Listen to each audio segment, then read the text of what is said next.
From UK says, Al-Maliki followers, when you go to Morocco, Algiers, maybe some places in Nigeria or whatever, what they call sadl. They don't put their right hand over the left on the chest. They leave their hands to their sides. So what's the point of that? Some scholars say that the followers of Imam Malik started doing this when he started praying like that.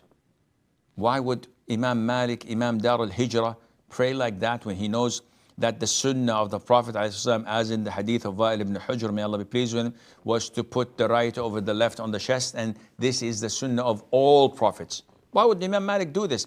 The reason was that at some time or period of history, there was a disagreement between the Muslim ruler and Imam Malik, which happens throughout history with all scholars.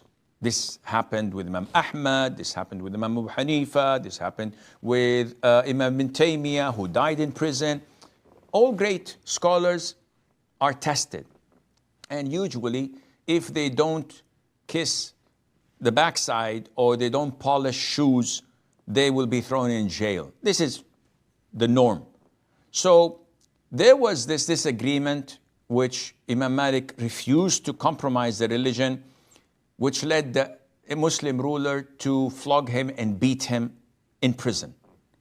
That led an injury to his arm, which prevented him from being able to lift it, so he used to pray with his arms to his side. Some of his disciples and students, apparently who were not very smart, followed that way of prayer instead of going back to his books, to his hadiths that he used to teach, to learn how the Prophet used to pray. And they mimicked that and made it part of their religion or part of their school of thought, which is totally bogus, which is totally not true.